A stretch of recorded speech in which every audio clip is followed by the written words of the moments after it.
Hey all, just a mild warning that I couldn't really get the audio down for the OBS this time, so it's gonna be a bit off for this one episode. Don't worry though, it'll turn out great in future episodes of very special guests, and I hope you have a lovely rest of your day. Enjoy. Third episode of very special guest, a podcast of sorts. Who are you today, my guest? My name is Brian Koch. Hello, that is my name. Thank you for welcoming me. I've been mispronouncing your last name in my mind forever then. I keep thinking of it as Coach, because I feel like that Okay. I'm so sorry for this, for that. Listen, trust me, I'm used to it. That's not the only mispronunciation that I've heard over the years. So, it's just part of growing up. Well, I relate to that, as someone who has the name Phineas. You'd be surprised that having a TV show that stole your identity, you'd be surprised that there's still a lot of people who don't know how to pronounce the name after seeing the TV Oh, show. seriously? I thought you were just going to say that people would always be like, oh, Phineas, like Phineas and Ferb, but people just didn't know how to say your name. Well, I've had, I think, people, I talk really fast, right? Well, I don't think it's as much as people not saying my name right, as much as misspelling it, because, like, you think with Phineas, there's, like, one spelling that at least we think of, right? Yeah. But, like, with older people, it's like, Fineas, like Billie Eilish's brother, and it's like, no! Right, of course. Mad lad! Okay. Listen, there's one Phineas that's more iconic. Although, I mean, the work for Turning Red of the other Phineas is it did make an impact. That movie was so good, and gosh, it's like fourth on my Pixar list, I felt, and which says a lot, because like almost all of the Pixar films are like good. Almost. Oh, yeah. Right. I know how you feel. Pixar. It's high up there for me. I was blown away by it. I one thing that I appreciate about like how we've been talking on Twitter and stuff is you're one of the only other people that I met who like agrees with me that Pixar's in their best era. Oh yeah. No, they're doing great. Like, this is the most consistent. This is so consistent. Like since for me at least, like Soul for the past like 3 movies, and I'm not a big fan of Onward, but I respect it. It's Toy Story 4 for me. Yeah. Toy Story 4 was incredible too, though. Oh my gosh, like yeah. No, that is Toy Story 4. My second favorite of the Toy Stories. So I'm really curious how Lightyear's gonna be. Yeah, I mean, well, look, for me, Toy Story 4, Onward, Soul, Luca, Turning Red, an amazing run as far as I'm concerned. So Lightyear, I'm really curious, especially because now I feel like even just a few months ago when we saw Turning Red going onto Disney Plus, like it really sort of felt like, man, I don't know if it would go to theaters, but it seems like now it will. I don't know. I kind of am thinking that it will, and maybe I'm just naive at this point, thinking like, oh, this will be the one to change it, but I'm really hoping so. No. Disney's gonna announce it on April Fools. They're gonna be like, yeah, no. Lightyear. That's a Disney Plus 3-minute short that we're dropping. You know? Yeah, no, absolutely not. No, I am really excited for it. Angus MacLane as director, I think I've just really liked what he's done so far. He did like the Bernie short for WALL-E. He did Toy Story of Terror, which is like the best non-Toy Story movie piece of Toy Story media. Toy Story of Terror is really good. I loved it. Like, I watched it like growing up on TV and stuff. So, Time for God's okay. But, yeah, I mean, of Terror, I think is definitely my favorite. Yeah, that's not just for the specials, but like the shorts too. Like, it's just really, really well done. Great genre piece. Excellent Jessie showcase. Well, and she gets like nothing to do in the latter side of the Toy Story franchise when you think about it. Like, 3 uses her, but like she's not present in 4 because Toy Story 4 is basically the full-on like it's a Toy Story movie, but it's also like the full-on like Woody showcase. Yeah, absolutely.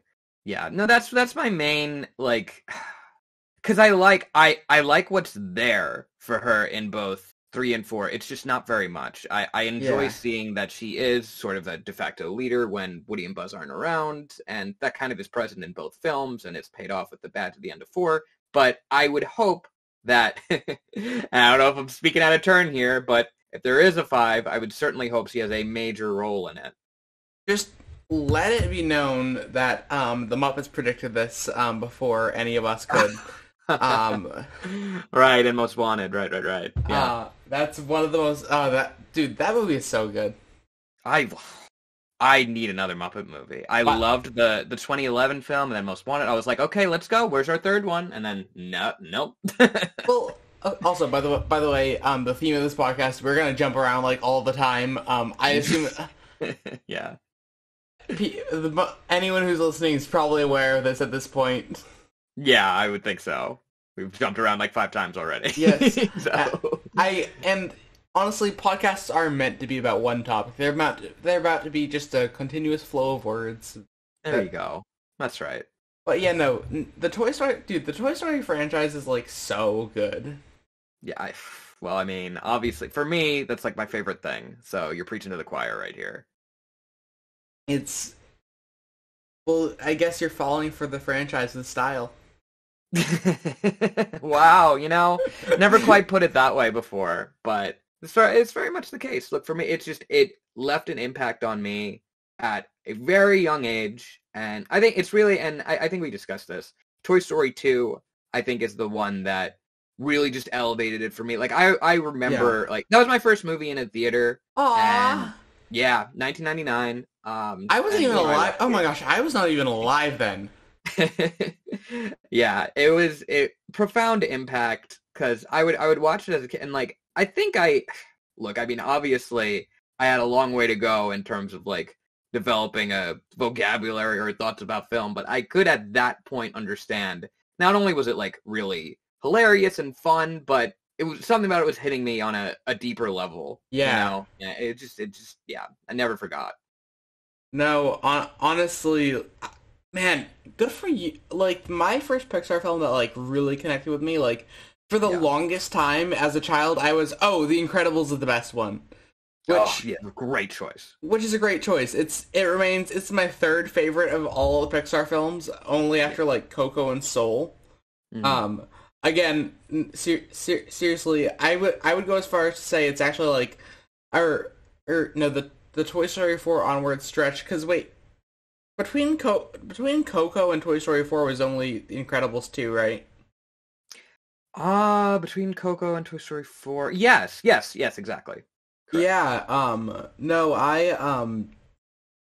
it's one of those things where, because like I like Incredibles too, so I think honestly I would say that the stretch started. I know that you're not a big Incredibles 2 fan, but like. It breaks my heart to say that. Trust me. No, I want to love it more than anything because Incredibles is one of my favorite Pixar movies. But it's probably one of the best superhero movies of all time. Probably. I think it's the best. Yeah. In my opinion. The best, bar none. Yeah.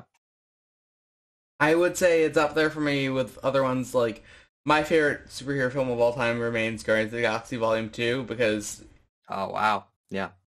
I cried 5 million times in that one so far. It just hits.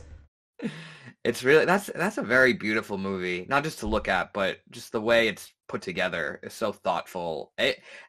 So here's my out there take on Guardians of the Galaxy Volume 2, because obviously it's coming from James Gunn, but for me, I watched that movie and I think, wow, this reminds me of the last time that James Gunn did a big franchise sequel, and that was Scooby-Doo 2 Monsters Unleashed.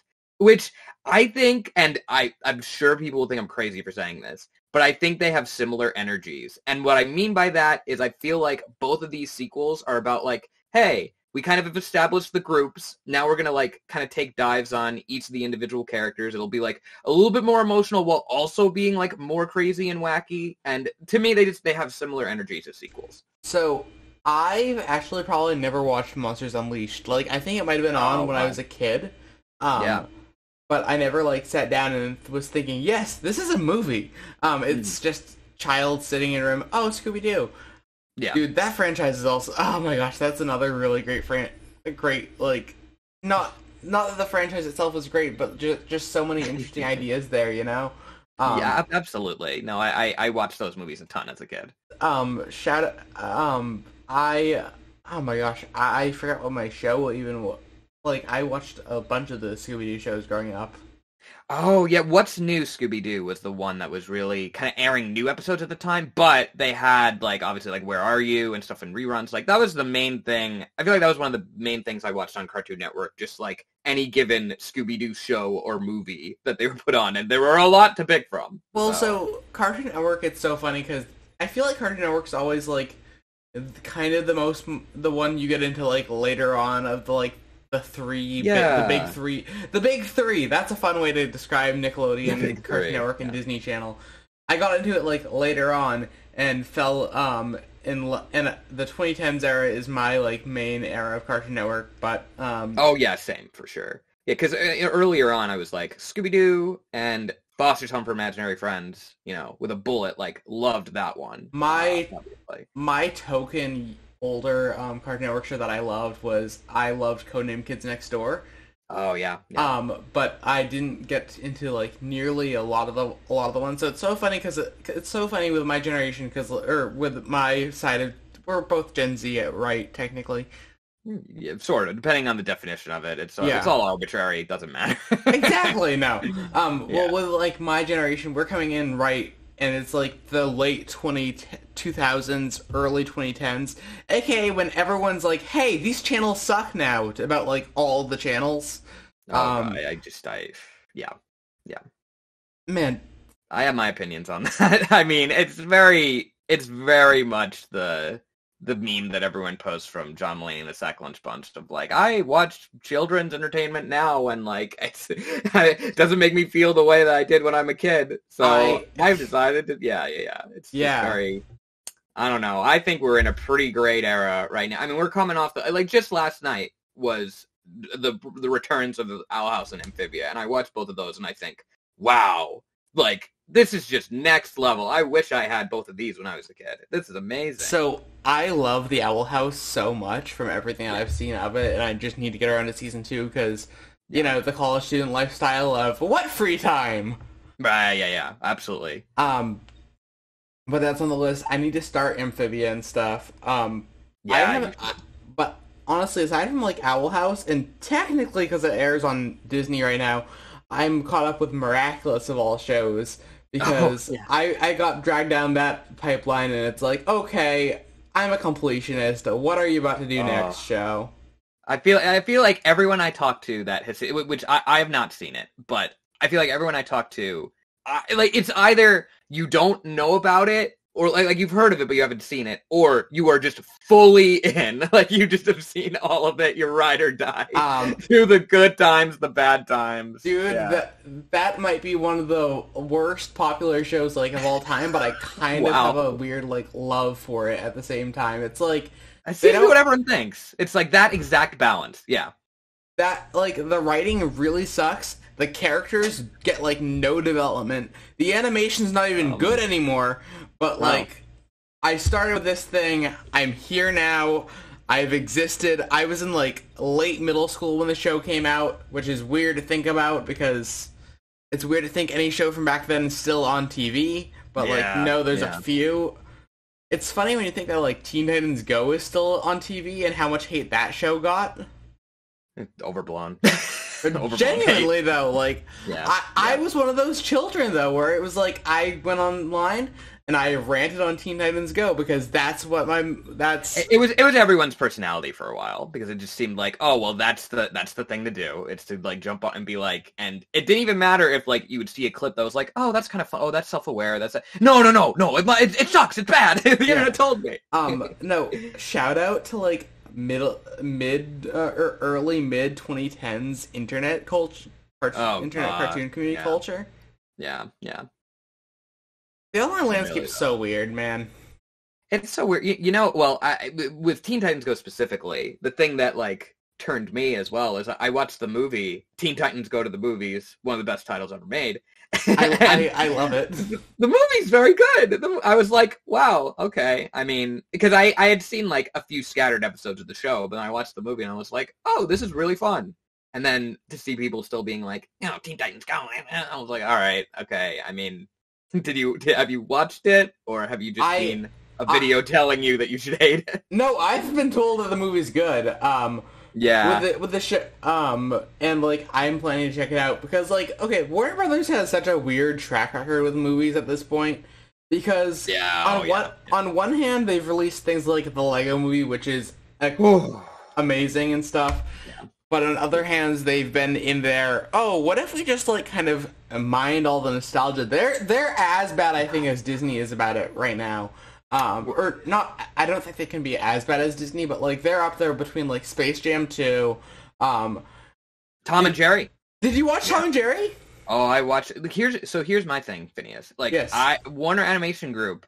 They make the Lego Movie, so it's like, okay, I'm in. And obviously, the thing to keep in mind with all these studios is like, hey, there are specific creative visions behind each of the projects. It's not like you can just say, oh, then the studio is great. But that said, the Lego Movie, then Storks, which super underrated movie. I love that movie. I missed out on that one, but I need to check it out. I hear it's great. You should. It's great. Lego Batman movie, love it. Lego Ninjago movie, I'll give him a pass on that one. Smallfoot, it's not. I wouldn't say it's bad. It's just I'll give Ninjago a chance and rewatch it at some point. But Smallfoot was solid. And then Lego Movie 2, the second part, great. Love it. Yeah. Underrated sequel. Like, hot take, arguably the best of the Lego movies. They're all really good, though, except for Ninjago. Sorry, Ninjago stands. Okay. But then Scoob. We go into Scoob, which I was so excited for. Same. We were just actually saying it before in this podcast about, like, grew up on Scooby-Doo and all that stuff. But not even just because of that. I was just like, wow. And it was specifically me and my friend Michael, especially. We were just like, wow, the Warner Animation Group take on Scoob, like it'll be like this funny, postmodern, really like heartwarming, like smart version of, and like we were ready for it. Just Simon Cowell. Just Simon Cowell. It was so, and I remember like, I made the video on it, and it really broke my heart because I don't like to make videos that are just like, this thing is bad. I just was like, okay, well, let's talk it through because I at least want to be like constructive in discussing it. And so they did Scoob, and then Tom and Jerry, and then Space Jam: A New Legacy, and it's like, oh, guys, like I feel like they were just told like, hey, I mean, you got these franchises, really got to lean into those, and I don't know, I mean, and now they can't even make any more Lego movies legally, and it's like, I don't even know. Well, Coyote versus Acme sounds like it could be good though. Yeah. No, so like the funny thing for me with it, like Tom and Jerry is my second worst film of all of last year because it is such a nothing. Awful. It is such a nothing movie, and the animation looks so good. Yeah, it's there's that one scene. You remember that one scene where they're like getting like interrogated, like Tom and Jerry individually? That scene, I was like, okay, that has some style to it. There's like the tornado that has like a little bit, but aside from that, like I mean, there's like nothing else positive I can say about that movie. Unfortunately, I grew up on Tom and Jerry cartoons as well on Cartoon Network. Yeah, so I want to eventually do a challenge where I'm gonna go through a bunch of the live action cartoon adaptations and see what ones are the actual worst ones. I think it probably would go to the Smurf movies based on memory, but I'm not sure. Ooh, yeah. I mean, Last Airbender is the worst one, but, like, I don't want to speak its name. The movie that should not be mentioned. Here's what I'm excited for. The Chip and Dale Rescue Rangers movie. Yes! Oh, I'm so excited for that one. Yeah. That, I remember hearing the plot for that and being like, that sounds too good to be real. I feel like that just, someone went on like a Wikia and came up with that plot, but that's not going to be the real plot. And I see the trailer and I'm like, wow, okay, we're doing this. All right. And I have faith in it. I understand if some people are just like, oh, it's another movie that's like throwing a bunch of IPs together, whatever, but like Lonely Island, like, I mean, everyone, the creative team involved with it, I have faith in. Yeah. I think it'll be good. Well, I'm putting my stake down. One of the reasons why I've loved talking to you and stuff is both you and I are like way more optimistic about the media world than like a lot of people are. Cough, cough, Twitter as a platform. Yeah. Twitter literally picks to hate literally everything that exists, and it's kind of unfortunate. So here's the thing. I think sometimes the cynicism can be earned. Yeah. If it's like, I mean, look, if you genuinely have no reason to believe that something is going to be good, then, I mean, fair enough, I guess. I mean, still, I think you should see it before passing judgment on it. But, in the case of this, like, I don't know. I feel like just watching the trailer and like knowing who's involved, like I mean, that gives me faith in something, because for me, and I think we both really believe this, when there is just, it can be any project, like someone can get an assignment of whatever it is, it doesn't matter.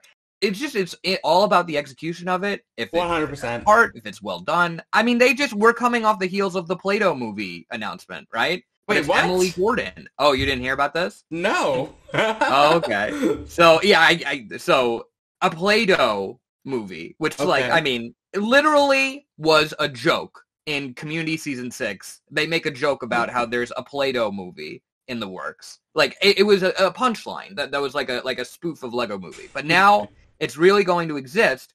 But it's being written by Emily Gordon, who previously co-wrote The Big Sick, which is a wonderful movie. Yeah, I haven't seen that one, but I believe it's so good. And yeah, so I think they're definitely. I mean, I don't just write that off.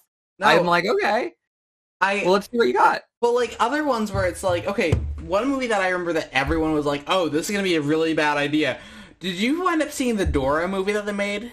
Yes, I did. It's so good. It is really good. Yeah, Dora and the Lost City of Gold. Look, that movie is really just, it's very charming. It's really fun. Yeah. And I think just the lead performance is fabulous. I've been on like her train for a while because like she acted in one of the most underrated Nickelodeon sitcoms. She was in 100 Things to Do Before High School, which was the spiritual successor of Ned's Declassified that no one talks about ever. Same creator. Yeah. Same creator. Yeah. And it literally has that Scott Fellows energy, and it was just really great to see back because I miss Ned's Declassified so much still, too. That was one of my favorites growing up. I loved Ned's Declassified. I had the notebook. I didn't have the notebook. They didn't sell one. I just bought a marbled notebook and went right down Ned's tips. And let's be real, though. Like, that show had defined so much of my taste. One of my favorite sitcoms of all time is Malcolm in the Middle, which I think that's the show that Ned's takes a lot of its energy, I think, from in some ways. They're both similar, like, cartoonish, like, live-action sitcoms. The other thing, like, Ned's is, like, so much better than, like, I think most of the other live-action sitcoms that Nickelodeon's done. I love iCarly. Ned's just has such more of an energy to it than any of the, like, multi-camera sitcoms. And I have I have mad respect for Scott Fellows' live-action projects that aren't Fairly Odd movies. Because he technically wrote the first one of those. But aside from... Yeah. No, I was just gonna say, like, I think I had seen her as well, and she was in Instant Family, which I think was really underrated. I agree. That one's so underrated. Oh, you've seen it? Yes. I'm surprised. No, plot twist. Wow. I also watched her in, like, Let It Snow, which also was underrated. I thought it was one of the better, like, one of those teen rom-com-ish ones. I haven't seen that one. Okay. It's on Netflix. It's not the best, but it's like not the best film ever, but it was a really good Christmas film, and also Joan Cusack's in it. So. Oh wow, yeah. I mean, I think what's the name of the Netflix holiday movie that I watched? That it came out last Christmas. What was it? Love Hard. I've not seen that. That movie was surprisingly good. I found it very charming. Yeah, and it has like a 57 on Rotten Tomatoes. So Netflix, I feel like, has such a funny, different thing with like with Christmas movies and stuff. Because and like it's interesting because like one of my favorite animated films of all time is Klaus. Klaus is my favorite Christmas film. Oh yeah, it's a great movie. Probably one of those beautiful looking films ever, and 100%. And I just fell in love with the characters and everything. And Netflix's things, but they also made stuff like The Christmas Chronicles, which I watched and it's like, oh, this is generic as heck. I've seen both of The Christmas Chronicles. It's weird. Netflix, I feel like a Netflix movie, you completely don't know what you're getting. Right. It could be like something that was going to be a theatrical film that has a huge budget behind it that then just went over to Netflix, like, Middles vs. Machines. Yeah. Or it could just be, like, really, like, just like a TV movie, like, not even, like, maybe just, like a little bit more elevated than that, budget-wise, like, random rom-com thing. And, like, I'm here to what, like, I'll watch a lot of rom-coms. Yeah. Because, like, I can enjoy that, but... if it's not good, it's not good. No, I sit down and watch movies that I know that I think I'm not going to enjoy regularly, just so I can like see what went into them. Like last night, I watched the Cheaper Cheaper by the Dozen remake. Is Yeah. that out already? Yeah, Dang. that came out yesterday. It's Oh, not. wow. It's got some nuance to it, but it's not very good. Still, I've only seen 4 films from this year so far, so it's still second place. But at the same time, yeah, no, worst film of the year so far goes to Adventures of Buck Wild. I still haven't watched it. Don't- I don't have the heart to do it. I just don't. I don't. I mean, there's no reason to. I am the completionist, though. I am like, Ice Age, but it's just, you're one of the other people that I know. There's a lot of people in my life who are always like, oh, if you don't like the movie, if you don't like the series, don't continue with it. I'm like, no, I want to be able to say I've watched all these movies, just because also it makes a good bit often. Like it is a good bit. I care a lot about Ice Age. Like, it's I weird do. to think, like, there's an Ice Age movie out right now that I haven't watched. Like, has it really sunk that low? I mean, I guess it has, but that's just so sad. Well, like, even with the Ice Age films, right? Like, I went through a challenge where I did the ultimate Ice Age retrospective and watched all 6. It's one of the things In a row?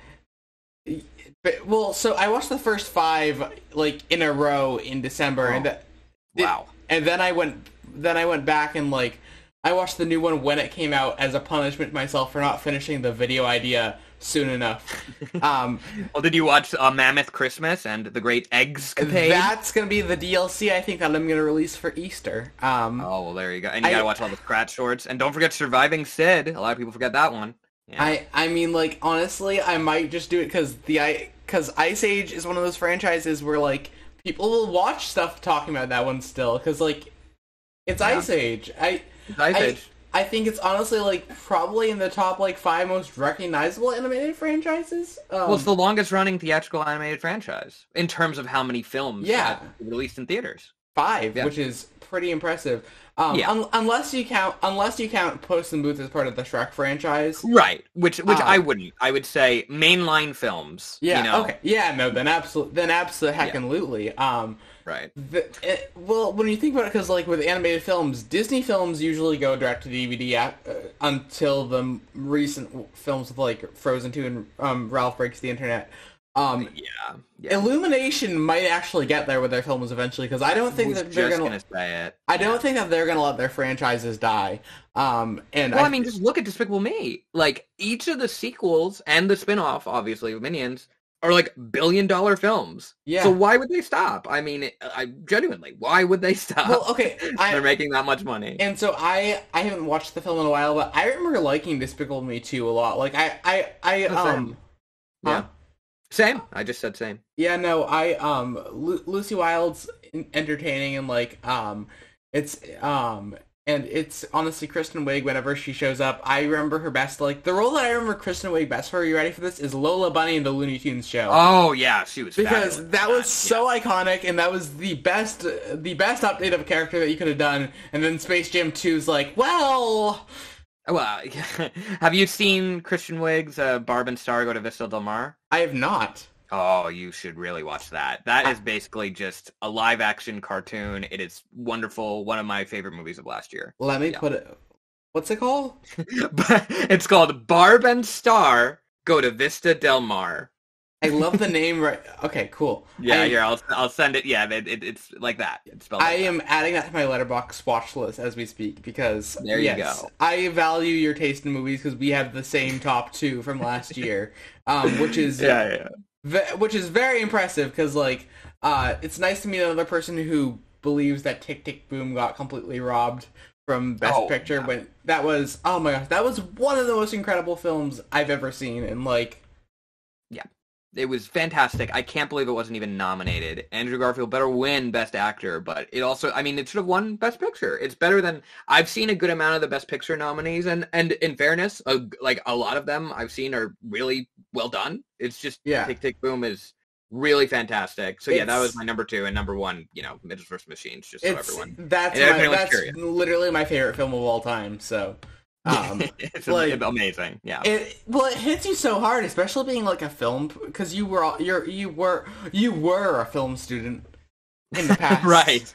Right. So Once like a long time ago. Yes. no, that's my because the dynamic that Katie has with her family, I'm like, oh my gosh, that's literally what it was like sending my dad said has said words verbatim like, you sure that you can get like a job with that? Because like. Oh yeah. Well, we all have to deal with that, you know. I mean, I think that's just an inherent part of going into this industry. It's the battle because people hear the word film and they're like, what? Yeah, of course, of course. You're afraid of what's new, especially when your parents are like, my parents are both salespeople and stuff, so it's like, a creative job? What? And it's like, yes. Look, I mean, it's just, for me, I just always knew that's what I needed to do. So I was very academic, but I was like, this is the thing. So no, I just need to go this route. I'm with you there. I did a lot of stuff in like my high school and stuff, classes wise. I didn't take a study hall and stuff, but it's like, I like my ADHD and stuff with it. I couldn't do a job that's not changing every like few seconds. A job that's the same forever is yikes. Yeah, no, I mean this industry. Look, if it can do anything, it's constantly like just evolving, and you're going from project to project, or just like so much stuff is happening at all times. And obviously, you see the repetition, and like franchises and whatnot. Yeah. But in general, like just the place in the industry, even with that, like taken into account, it's all over the place. So I'm a staunch thing with the film industry where it's like I've got a lot of disappointments where certain things have gone because, to be honest, the way that I've been thinking about it, because I've been taking film history and stuff, we're getting closer and closer back to the studio system that we had, and that kind of a monopoly level control with all these streaming services just popping up and all the mergers now happening too, is making it so we're basically we're about to enter another age where there's a lot of things that I don't think are making out of the 2020s, and I think linear TV will still exist for the older generations of sorts, but I'm worried for certain studios. We both have expressed our worries for DreamWorks. Yeah. Because I don't know. I mean, like, if Universal cuts a studio down, they're not cutting Illumination. That thing's a money factory. Well, going back to Despicable Me for a second, because, I was with you of, like, obviously I think the original Despicable Me is, like, really well done, and then the sequel I was here for as well, although it did, I was a little disappointed upon seeing it, like, as good as Chris Wigg's performance was, I was sort of like, okay, before I knew any details of what the synopsis was of 2, I was like, is it just going to be Gru gets a girlfriend, because I don't know. I talk about this in my Ice Age video as well. Yeah. But I just like seeing it's this, the family unit of Gru and the girls. I thought was just really nice to see, sweet. And I didn't think there was anything missing from that. So I don't like implying that something was missing. From it. But still, it's also just like incredibly heteronormative. It's like every guy needs to get their self a girl, and like the other thing in like with the Ice Age films and stuff too, because I stand by. I think Despicable Me's closest film franchise companion is. It follows a lot of how Ice Age did things way more than like how Shrek did things. It's a little bit of a mix, I think. But yeah, I guess at this point it's more like an Ice Age. Yeah. Oh my gosh, the Shrek franchise is another one. I'm working on getting a retrospective out, hopefully either by the end of this month or the start of next month on all the Shrek movies, because that's the next big step. Well, got to get ahead of Puss in Boots 2, which we could talk about that trailer, because wow, that came out of nowhere, huh? Also, I love how we just both are jumping topics, and it's fantastic. We really are. But yeah. This is the 3rd episode. Anyone who's on my podcast knows what to expect by now. Yeah. No, Puss in Boots 2 is just... Because I've been waiting... I remember they announced that years ago. And I was like, oh, that's interesting. I wonder if, like... Because I thought the first... I've seen the first... Puss in Boots once, and I thought I was like, oh, that's good. I'll probably revisit it now, but I just kept hearing about how like, oh, it's coming, don't worry, it's coming. And then briefly they were like, actually, never mind. And then they went, oh, never mind, it's back. And it seems like it is the plot that they wanted to do, because I know the original title had like 9 lives in it. So I Yeah. think this is just the premise they've been kicking around a long time, and I get why it stayed alive this long, because the premise seems really cool, and of course the animation, there's something to discuss there too. It's well, Yeah. between that and the bad guys, I think that DreamWorks is gonna have Yeah. is developing a style in these trailers, and I love that for the company because I'm excited for both. okay, I'm trying to think of what's the last DreamWorks film that I've actually watched, because it's been a while for me, because I'm not a big fan of the Croods movies. I'm not a big I haven't seen them. I haven't seen either of them, or I've seen the first one and I wasn't a big fan of it, so I didn't watch the second one. I never watched the Trolls movies, never watched the Boss Baby movies.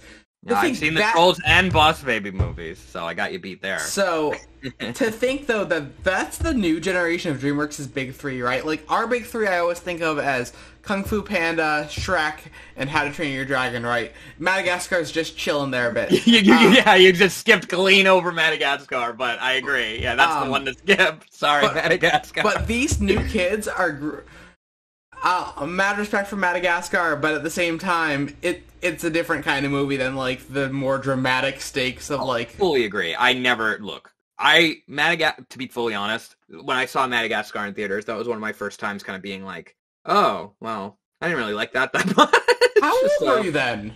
That would have been, what, 2005? like 2005? Yeah. So... I just kind of watched it and was like, I remember reaching the end and like they kind of have the tease of like, oh, like are they getting it or not? And I remember talking with it was like, do they think they're making a sequel to that? And I mean, little did we know. Little did we know that it would become, and ultimately it flamed out harder than like the other DreamWorks ones, because unfortunately Penguins Madagascar, like that was probably the one. I haven't seen the full third movie. I haven't watched the Penguins movie either, but I've heard people think that the Penguins movie is good. So I've rewatched the third one like recently, and like I love the soundtrack of it. Like I think Hans Zimmer does the soundtrack for those movies, which is like a fun thing that he does. So, well, here's what broke my heart with the Madagascar franchise, because I didn't really enjoy the first one, but then the second one came out, and I was such a nerd back in the day, because this was like before like you'd go online and you like get all these reviews and stuff. I would look at just the local paper at the movie review. I remember Madagascar 2, Escape to Africa, got 3.5 out of 4 stars. I remember being like, wow, well, let's go to the movie and let's see it. And let's be clear, it is not a 3.5 out of 4 star movie. No, it's not. It's not. I was like, wow, okay, it's double dead to me now. Yeah, no. The guy who did Inception, The Dark Knight, and Dune does the Madagascar movie soundtrack. Oh yeah, Hans Zimmer, yeah. Which is the funny,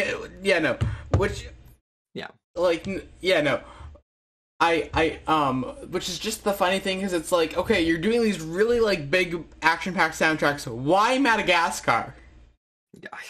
I don't know. He's done a lot. He's incredible. There's so many like good composers, because the movie soundtracks are so important to the movies themselves.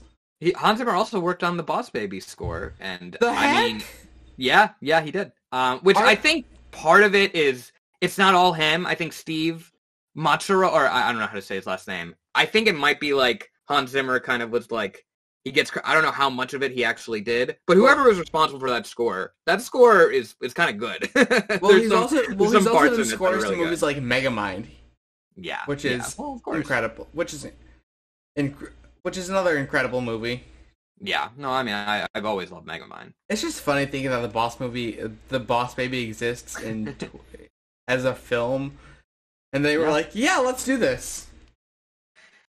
It's very bizarre. I've seen both films, and I don't know. I think they're really crazy when you actually watch them, because I mean, they have emotional components to them. It's not. I think you watch it and it's not the complete cynical thing that you would expect. Yeah. Like I'm not trying to like go to bat for these movies entirely, but I watched them and like, I don't know. At least from the like dismal reputation that they seem to have, it's like, I don't know if they even have earned that in terms of the execution of them. Honestly, I feel like it's one of those things where, like, I feel with anime, with, like, films and stuff, concepts just get so much hate for just the concept, and that's part of it.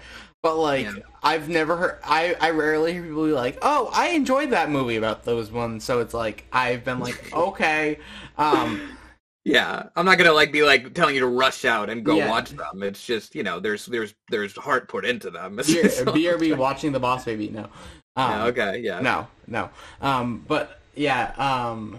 Oh, that's right. He was the dad, right? No, the Scar knockoff. Oh, sorry. I forgot just how much of a ripoff it was of Lion King. I forgot.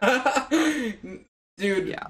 DreamWorks is a company too. The other funny thing is they really hate like Disney movies and stuff, and it's so apparent.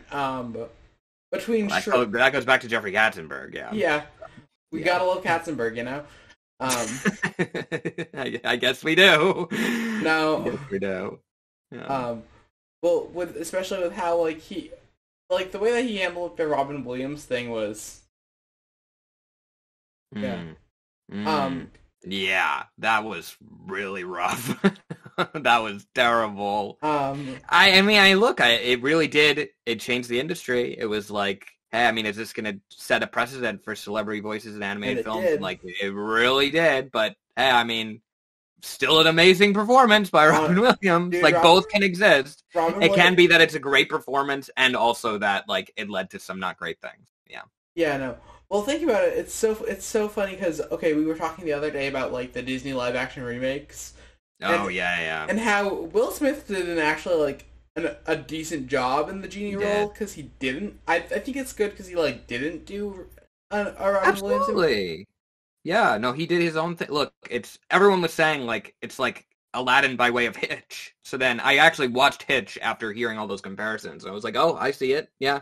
No, he's bringing that energy. Is that one of his other films? The director? Yes. No, not one. It's another Will Smith movie. Oh. Not from the director. Yeah. But basically in that one, he's like Will Smith's like this date doctor guy. So it's sort of similar of like, oh, then like in a similar way, he helps like Aladdin like woo Jasmine. You know, it's like kind of just a similar kind of vibe. Well, yeah. Well, also like he's also up for an Oscar this year for King Richard. Right? Have you watched it? I need to, but I've heard good things. It's like very good movie. It's the Oscar, very good performance. It's the best. It's the other like I think it's the best picture nominee.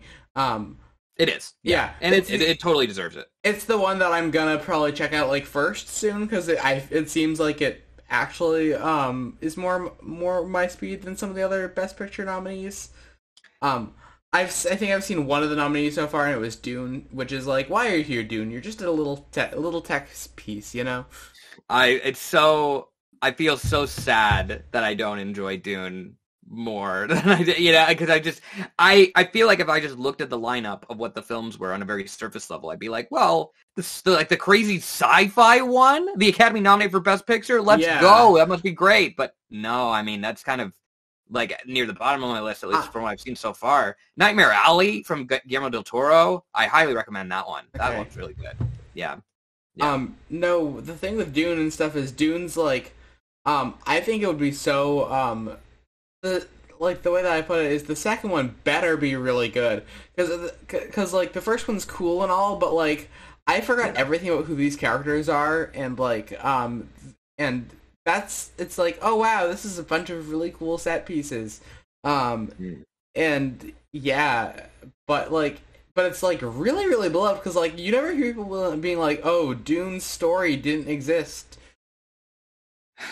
Yeah, I don't know. It didn't resonate with, and I understand that it's very influential, obviously, to its genre, and I think some of the visuals in it are genuinely. It's not just like, oh, it looks really good. Like some of the stuff they do with like the shields and obviously like, you know, the worms or whatever. Like it's very cool to look at. But you know, I look at the other Best Picture nominees like Coda and you know, King Richard and what are the other ones I've seen so far? Yeah, Nightmare Alley, The Power of the Dog, and West Side Story. All of those, I think, are really good. Unfortunately, though, no Tick Tick Boom, which is which is one of the saddest parts. I feel like musicals also nowadays don't usually get I feel like they're in a really weird standing. Like, first of all, I don't really take what the Academy says for like regard, you know.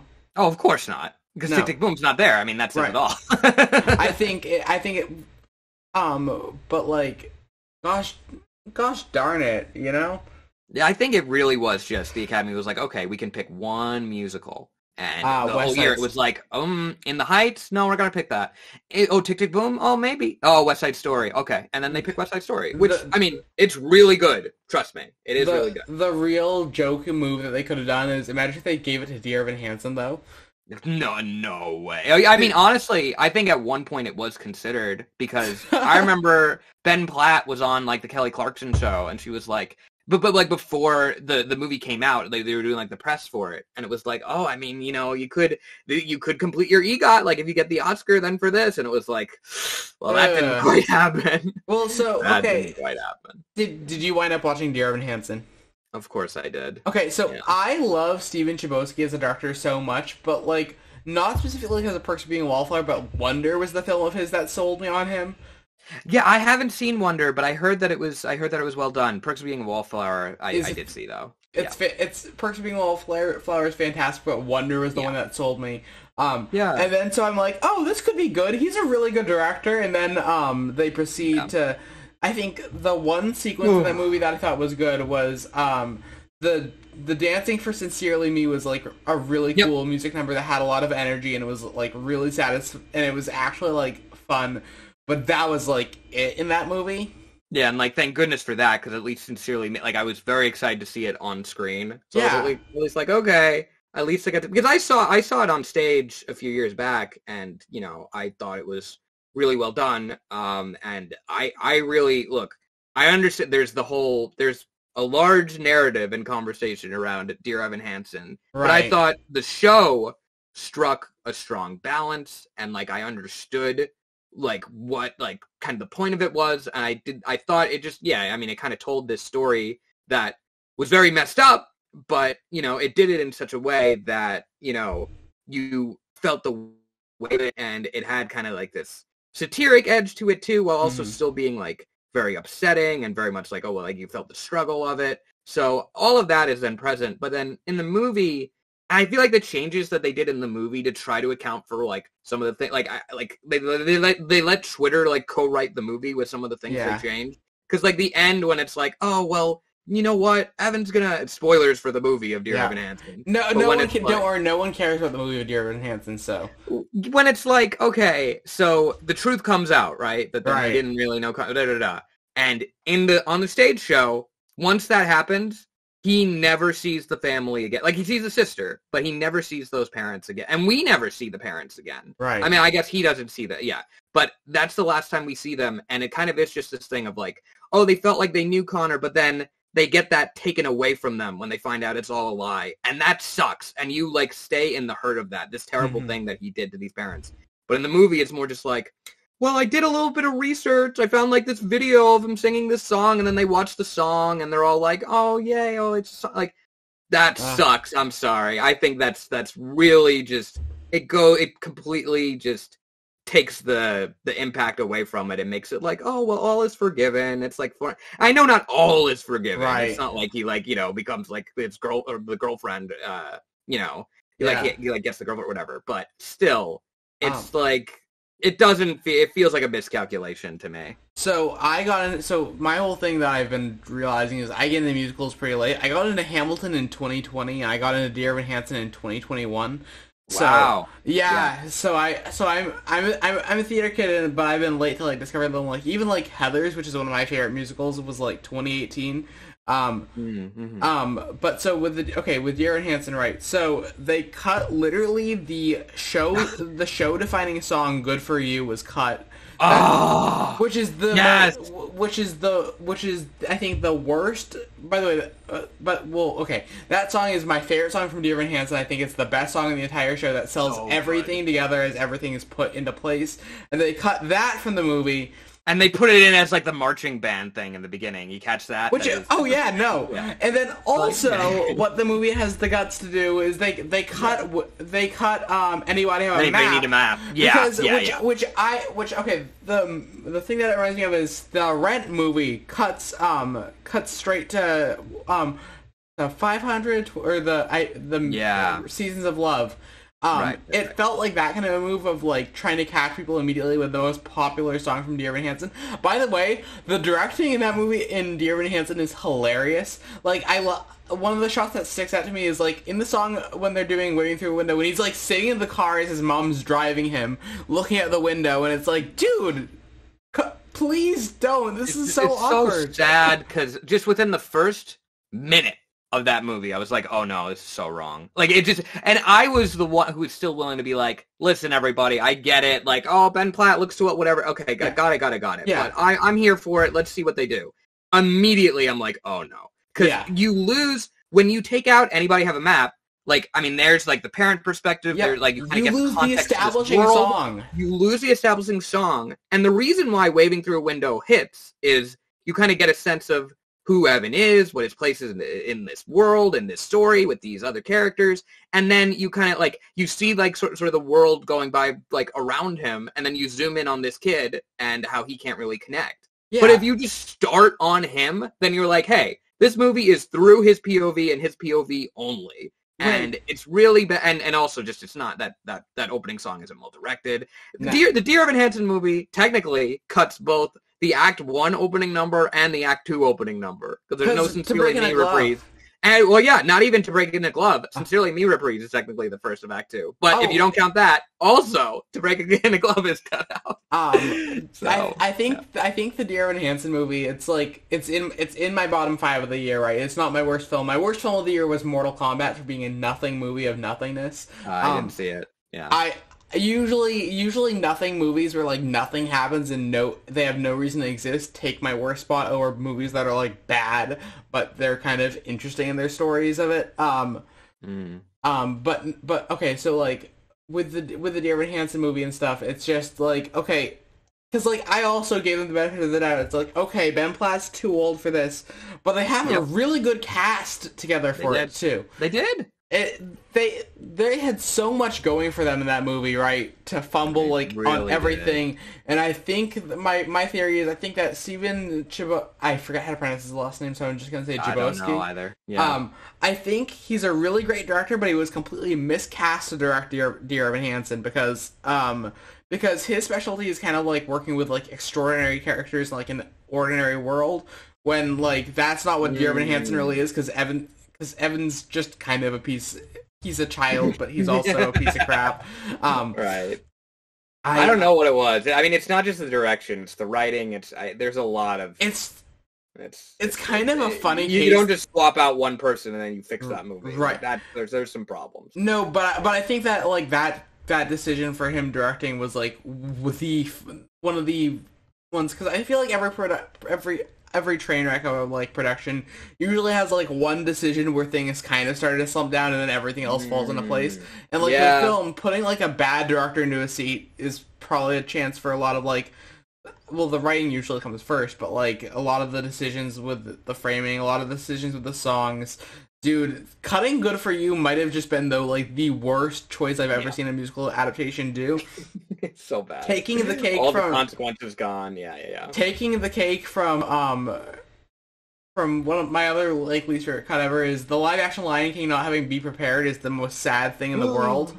Yeah, well, I mean, listen, I don't stay that mad about it just because it's not like just because the whole thing is awful. Oh, yeah, like, you know, you can't just be like, well, dang, they cut out Be Prepared. It's like, no, I mean, they cut out everything as far as I'm concerned. I agree with you that the whole thing is awful. It's just that's one of those things where it's like, you cut one of Disney's best villain songs. Yeah. You monster. No, of course.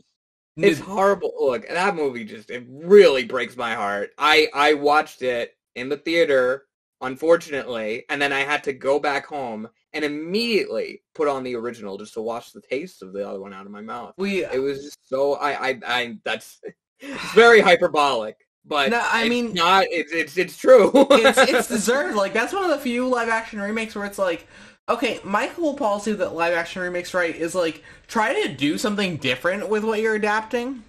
Yeah. I know. If you I wanted them to like bring in stuff from the Broadway version at least. If then they're gonna make this, the Broadway version is so good.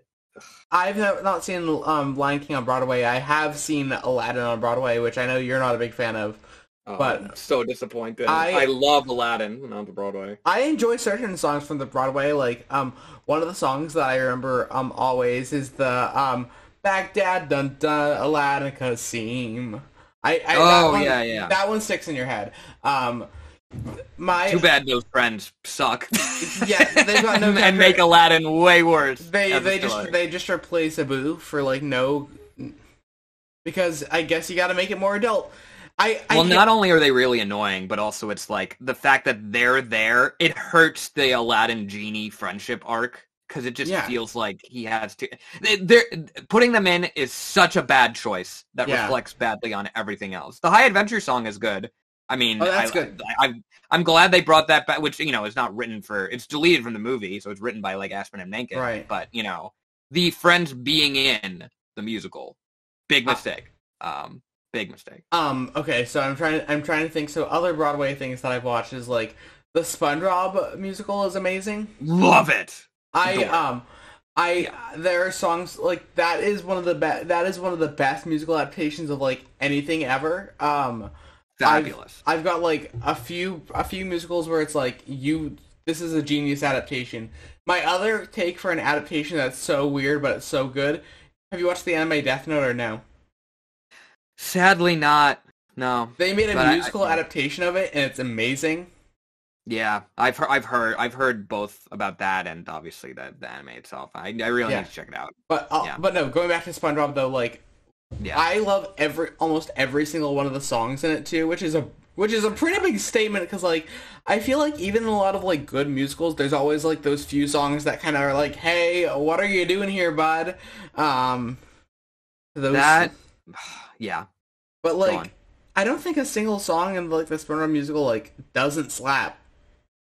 The SpongeBob musical, like I saw it on stage a couple times. And I saw it front row in Broadway, so yeah, no, I had done like balcony, mezzanine, and also like orchestra, seating, because I was also just curious about like, oh, then how will that change the perspective? Because that obviously they use they have like the Rube Goldberg and stuff on the sides, so you just kind of want to get a sense of like how it looks from like each vantage point of the theater. But yeah, I mean, it's just that show is so amazing, so wonderful. It like is everything I could have wanted as a major SpongeBob fan. Like it's like stepping into that theater. Just the characters brought into it, the heart that was on display, just real, and the songs and the production design. It's so creative, and so much isn't just like, well, here's the obvious route for what you do with the SpongeBob thing. Like, no, they put their all into it. Like they thought of something really unique, and it's just great. My underrated thing is like, okay, everyone loves Squidward, and like, I'm Not a Loser is great and stuff. But I always think that my favorite points in it is I love like some of my favorite ones is I love BFF and I Guess I Miss You, because Ethan Slater and like Danny Skinner are so good together. I guess this so great. As this dynamic duo. Also, Just a Simple Sponge is an amazing song as well.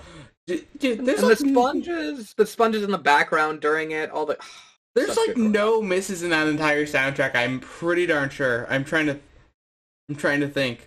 I mean, like, I guess Bikini Bottom Boogie's forgettable. Yeah, that's the only one, but like that doesn't really. That's not a full count. Number. Yeah, that's like. So I think all of them are great. All like not just like really fun songs to listen to, but when you see them on stage, that's why I kept wanting to go back, and that's why it's just so sad that like it's not. It closed like right there, and it's like no.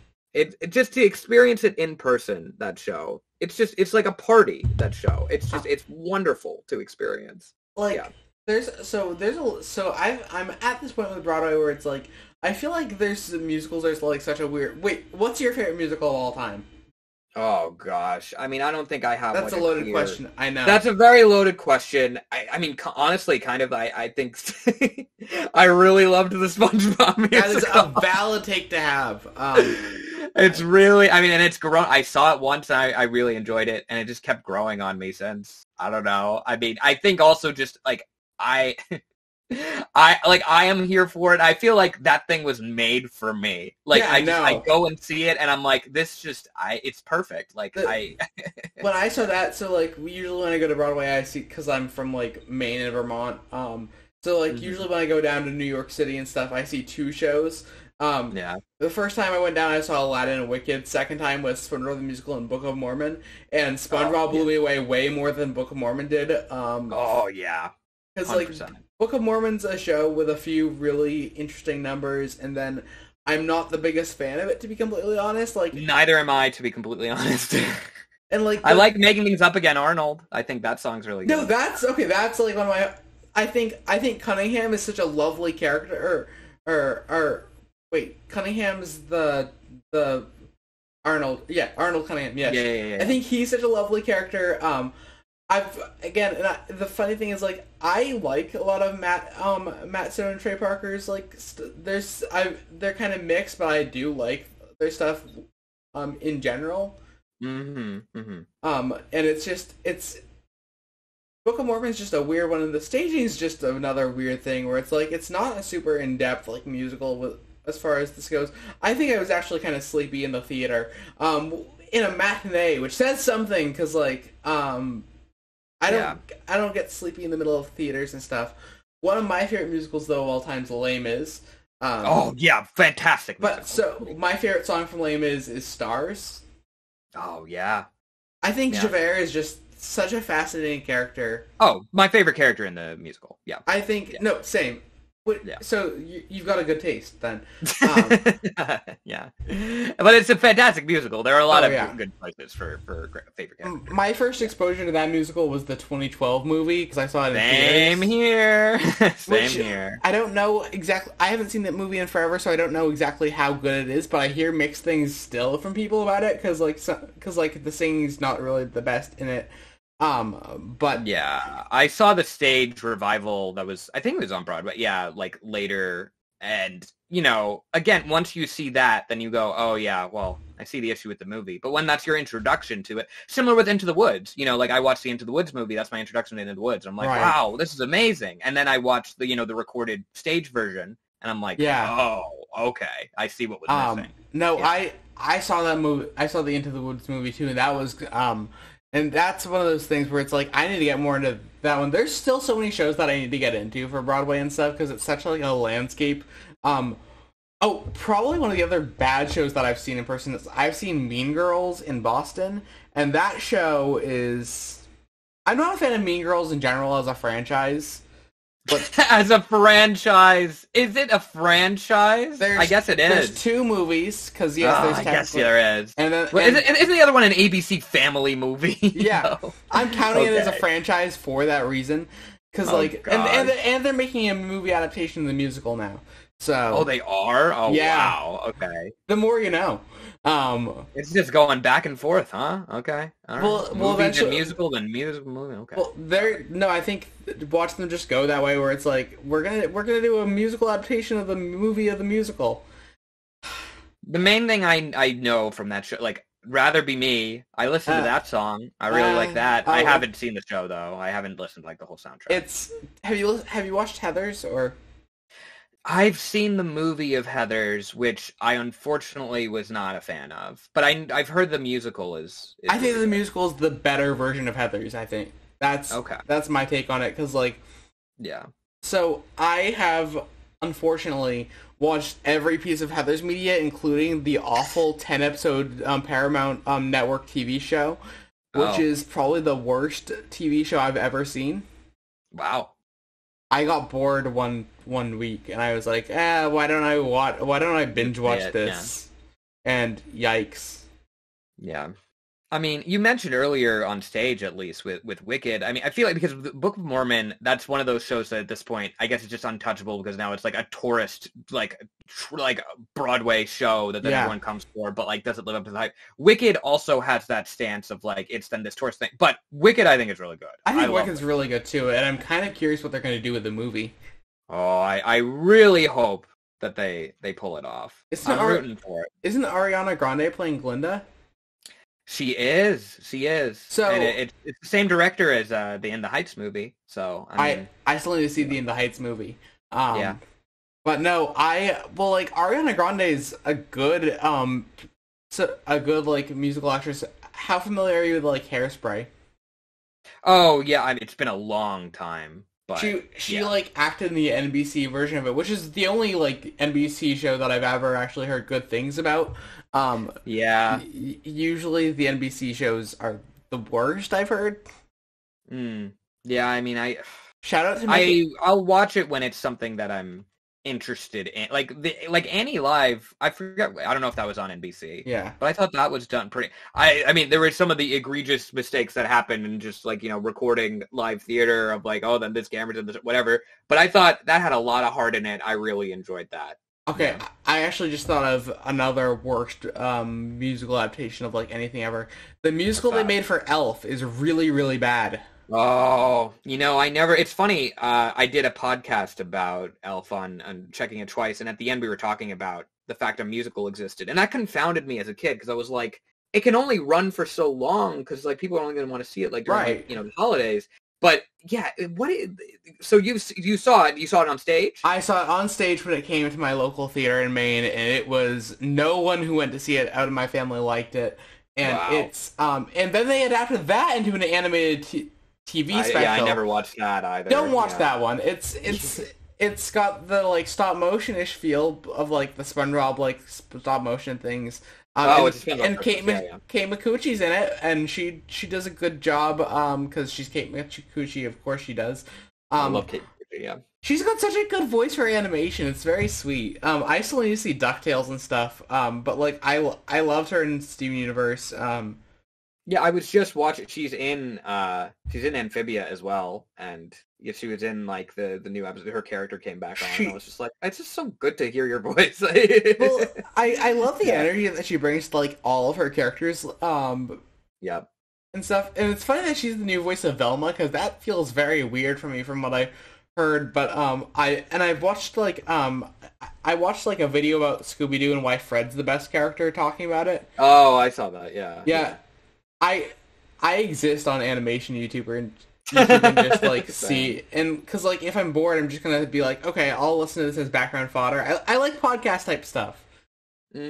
Yeah, no, same. I love that kind of stuff. Yeah, it was surreal hearing her as Velma, just because like I'm very familiar with Kate Micucci's voice at this point, but Velma is like fundamental. Like I grew up like watching Velma. Yeah. But once you get used to it, I'm like, wow, it's so cool that she got this role, because it's such an iconic role. Like, good for her. Yeah, she does a great job. Okay, she always does. Yeah. Also, so I'm only 3 episodes in, but I love the after party so much. Oh, okay. You're just 3 episodes in. Yes, got it. I got through I got the last one I remember like watching fully was the Jasper one. Yeah, and who, by the way, best character. You love him. Yeah, I love Ben Schwartz. Isn't he just really fun in that show? Like, he's just like every second he's just like so like, oh no, like he's like, he is the like best friend, and you really enjoy seeing it. I just love how they have you get 2 shots, and it's like so obviously of Hamilton, and it's like, good job. It's all 3 songs in that musical episode, and they're all great. Yeah. Honestly, musical episodes are so good when shows know how to do them. Yeah, it's so exciting. Have you ever watched like a musical episode where it was like didn't know how, where like none of the characters knew how to sing? Or I'm sure I have. I can't think of it off the top of my head, but I know at least for the after party going into it, because I mean, I was watching that show with my friend, and we were just so excited for it, because when you like, Christopher Miller and Phil Lord, involvement and like that, like, I mean, I've been anticipating it for years since it was announced. Like, that was, I mean, it was going to be a movie at first. Oh, it was? So it was like, yeah, they've been wanting to do it a long time, and then they realized, well, we kind of just want to dive into each character and you could really only do that with a show. So then waiting for that musical episode, I mean, I didn't know for sure they were going to do a musical episode. I just briefly, it was like, oh, what other genres are they going to do? And it was like, wait, Jasper kind of is involved with music. What if they do a musical episode? Oh, I don't know. Maybe they will. And then I watched it and was like, oh my God. I kind of love how the entertainment industry at this point has just been like, yeah, we can let Lord and Miller do whatever they want at this point. Which is the best way that can be kept, right? Because like, they are 2 of the best producers in like all of Hollywood, between like Spider-Verse, Mitchell vs. the Machines, Lego Movies, Cloud. I still need to rewatch. Writer, directors, everything about them. Yeah. Well, like, and we don't usually get people who are like that many creative, like just being able to do so many projects and stuff nowadays. Like, I feel like they're one of the closest things we have to like such one of those like thumbprint like creators where like knowing their name is like you know what you're gonna get. Yeah. What's the one that you said you still need to watch? I still first of all I haven't seen their live action affairs. And I need to rewatch the Cloudy with a Chance of Meatballs movies. Mainly the first one. That's the one that they were more involved with because they, you know. Yeah, no, I remember that the second one was like not very good when I watched it in theaters as a kid. Second one is okay. It's okay. It's the first one is written and directed by Phil Lord and Chris Miller. You know, the second one, I think they have story by credits, but you know, I mean, you could tell it's not them. You could tell it's like kind of an imitation of it, but it's not. By all means, like it's not like they just gave up. It's just I think that they do some clever, like going to the island and like all the different stuff. They did try to go for something a little bit different, so I can respect it on that level. It's just it's not as good as the first one, in my opinion. I think Sony Pictures Animation is such a funny studio because of like the stuff that they're in right now. Because they're like these. Because my stance is, like, them and Pixar are, like, the big two, like, studios for, like, creativity right now. They are? Because, I don't see any, like, creative projects really coming out of, like, any of the other studios at the moment. Disney's... I mean, Disney, yeah, I mean... Disney and Encanto, but I feel like... But, like, based on their past, like, few films, I wasn't a big fan of Raya and the Last Dragon. Yeah. I wasn't...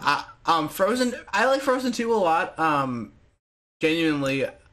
and then don't care for Ralph Breaks the Internet really at all. No, I mean, same on all those. Disney has to earn back my trust, and Kanto's a good start. Yeah.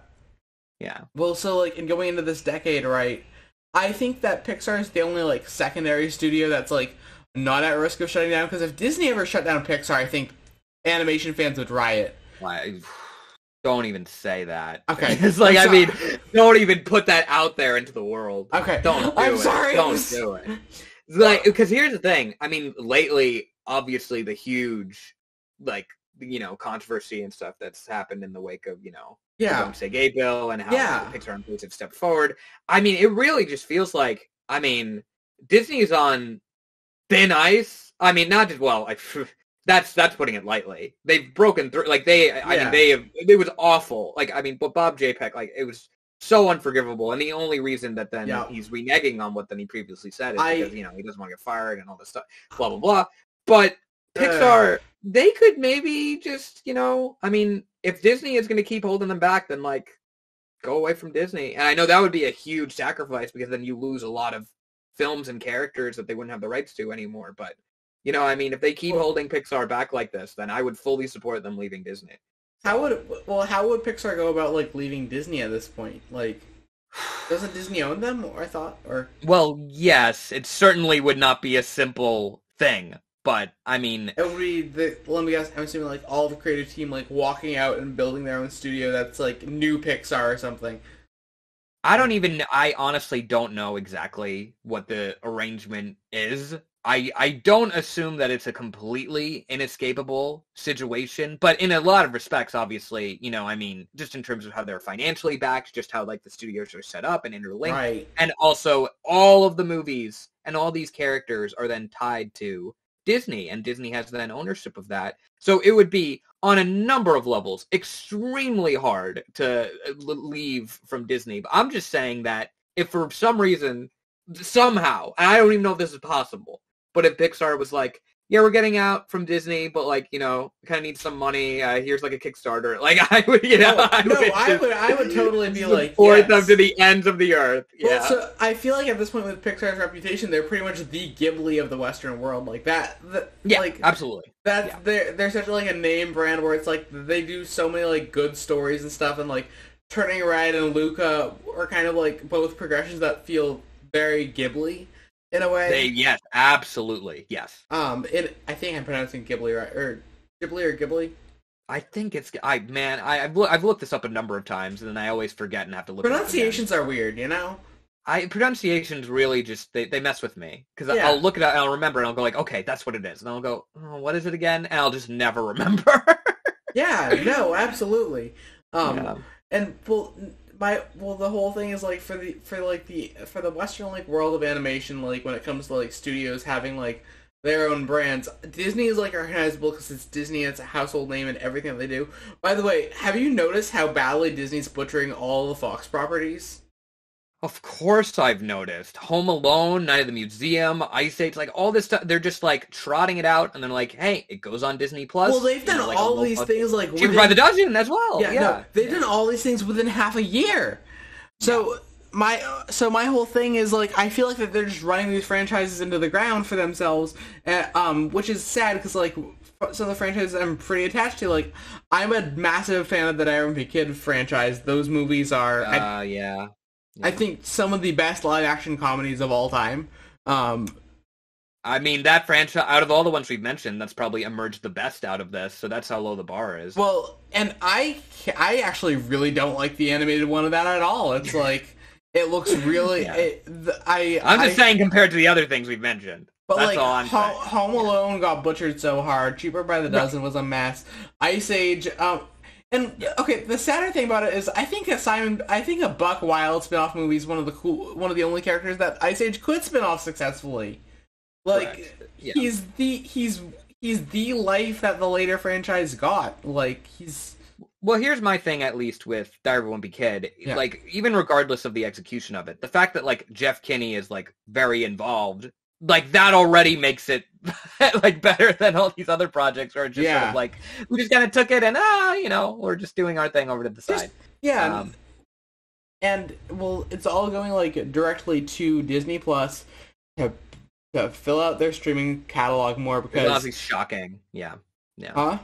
It's shocking. It makes me upset to see that happen. Yeah. Well, like, I get the direct to, like, Netflix and stuff, because honestly, direct to streaming is not the worst model that you can have, because it goes directly into these people and stuff, and the threshold to watch something that's direct to streaming is so much smaller, because you're not paying additional amount for that money. What you pay for a theater ticket nowadays is the amount that you can pay for a streaming service for an entire month.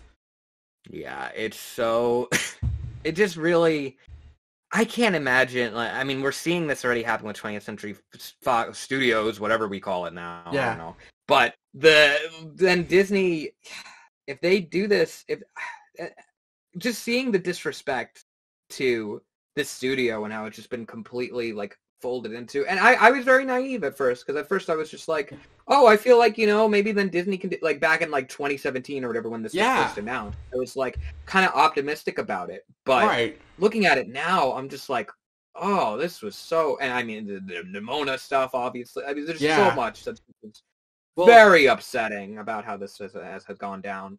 So, well, another thing that I'm thinking, like, I feel like the two branches of Disney that's gotten off the best as far as, like, the Disney corporate practices is Pixar is usually better off than most of the other Disney franchise. Not considering Pixar a franchise, but they get the treatment, I think, less bad than a lot of other branches like Marvel or Star Wars. And then the Muppets has remained pretty untouched by a lot of the Disney run it to the ground style of content. You don't have to tell me. I know. I know. Which is unfortunate because they're not doing much with it, but also at the very least they haven't been putting out like the Muppets isn't soulless. I still need to see the new Haunted Mansion special, and you should watch it. I will. Yeah.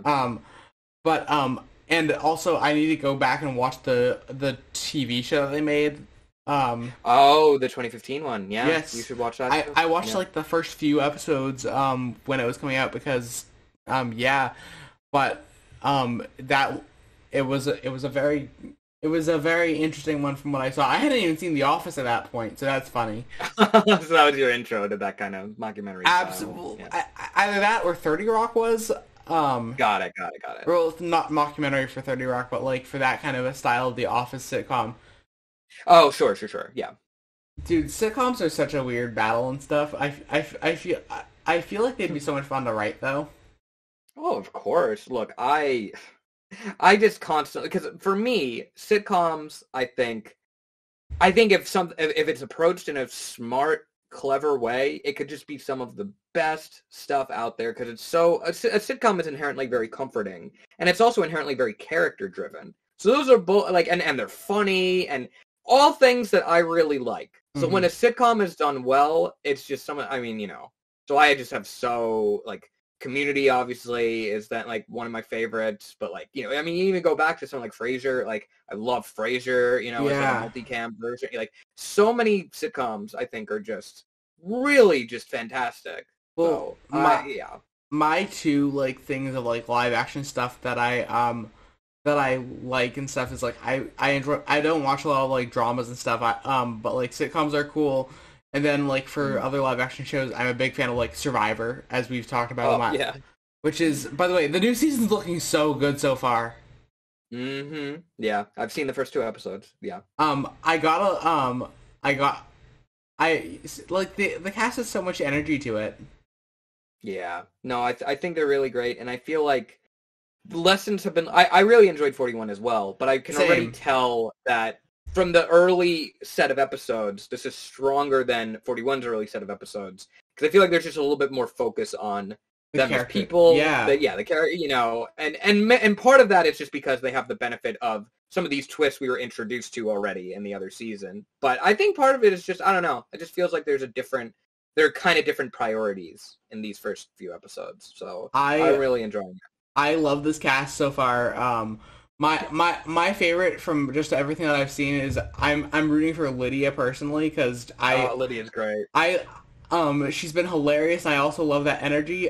It's so funny because because like see on Twitter and stuff, Mary Ann got into Survivor, got into Total Drama first and then Survivor, which is the funniest thing. I love that. That's incredible. Yeah. It's also she's such a character and I'm rooting for her. I love this cast so much in general. It's just I think with a lot of shows have so much have just like so much like characters and stuff put into it, and like I used to watch like Big Brother too, but like I dropped that show completely at this point. I've never seen it. Yeah, the whole thing is like I don't consider Survivor to be as much like a reality show as it is like a story. Like it's so much more narrative focused, and like everyone's always like, "Oh, reality shows are trash," and I'm like, not Survivor. They care about things a little more, I feel. Yeah, I mean, I obviously I can't fully say that fairly without having seen any Big Brother whatsoever. It's just I like I like what I've seen of Survivor. I've been watching. I mean, I grew up watching seasons of it way back in the day. No, so. I also grew up watching. The first season I ever watched was Redemption Island all the way back when I first saw that. So I'm a newer blood to the series, but I got back into it with like Heroes, Healers, Hustlers, and I've been addicted to it ever since. Yeah. Have you ever, by the way, have you ever written anything like Survivor? I don't know if... Have I written anything like Survivor? What a weirdly specific question. But you know what?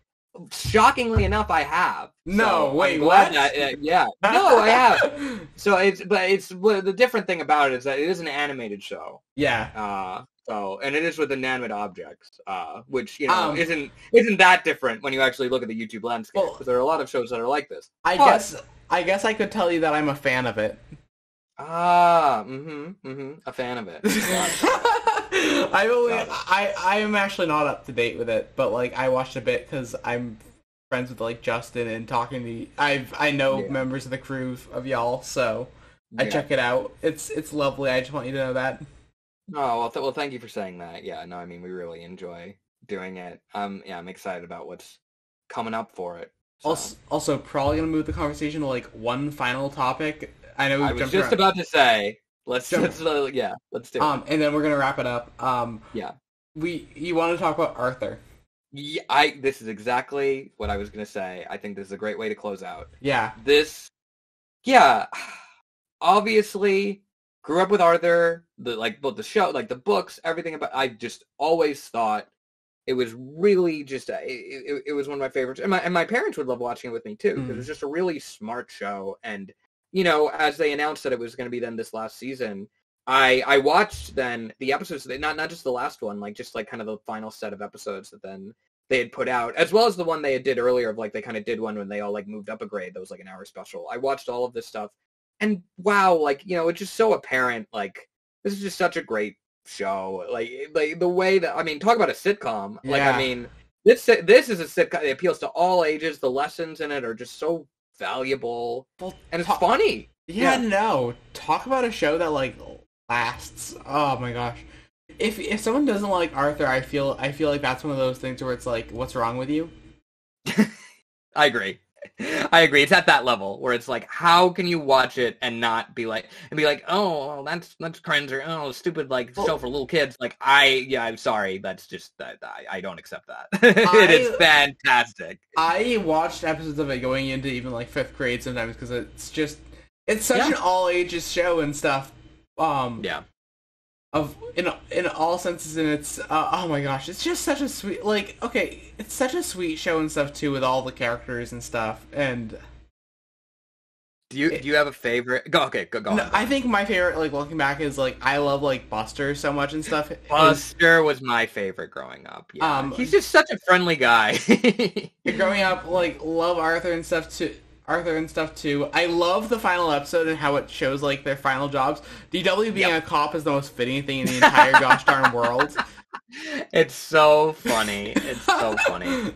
Yeah, well, I gotta say, at least from this last set of episodes, something I realized is the character that I love now is Muffy. Muffy is so funny. It like just a story. They did this story where it was kind of just showing about how she needs to learn empathy because she's trying to be a good friend to Francine when Francine has like a death in the family, and she's just trying to support her. But Muffy just doesn't have the first idea of how to actually, like, she's like, oh, I'll throw a party and so how much we care, like, and like we care about her. And stuff. It's like so many, and like she just doesn't get it. Like she doesn't, and she won't just sit there and listen to Francine talk about it. And just watching her like this privileged yet well-intentioned friend, it's just such a fun combination, and you could tell the writers just love her, and I do too. She's great. I think with the show too, like every single character feels so much fun, and that's what's like part of it and stuff too, where it's like there's character, and that's why. Well, so the whole thing is the show's so like intergenerational, like. People who've been growing up for the past, probably since the 90s, like the early 90s, have all grown up with the show. Yeah. It's like, and it was, I think it was the second longest running animated show before it ended, right? After The Simpsons. I believe that's right. Yeah, I saw that stat somewhere. I didn't fact check it, but I think it's true. Which is really impressive, too, because, like, very impressive. Well, for it to remain like consistent and like solid these years down the line, when like any other show from the 90s, people are like, oh, it's like it has its slumps and stuff, and like the weird things with it was like, yes, Arthur did switch to Flash. Yeah, it did. But it's still, it's an adjustment for sure. Yeah, no, which is a weird decision, but like it's funny because that's a Canadian show, which is really funny to think about too. Because it's yeah.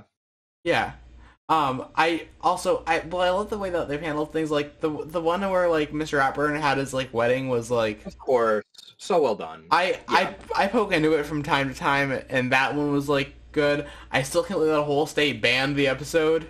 Yeah. Well, you remember the postcards from Buster thing, right? Yeah. When there was that. Yeah, that was then a whole thing too. I remember seeing that on TV as well and being like, wow, like there was just nothing else that was, like showing a gay relationship at that point in kids programming. Well, what city did you grow up in, by the way? New York.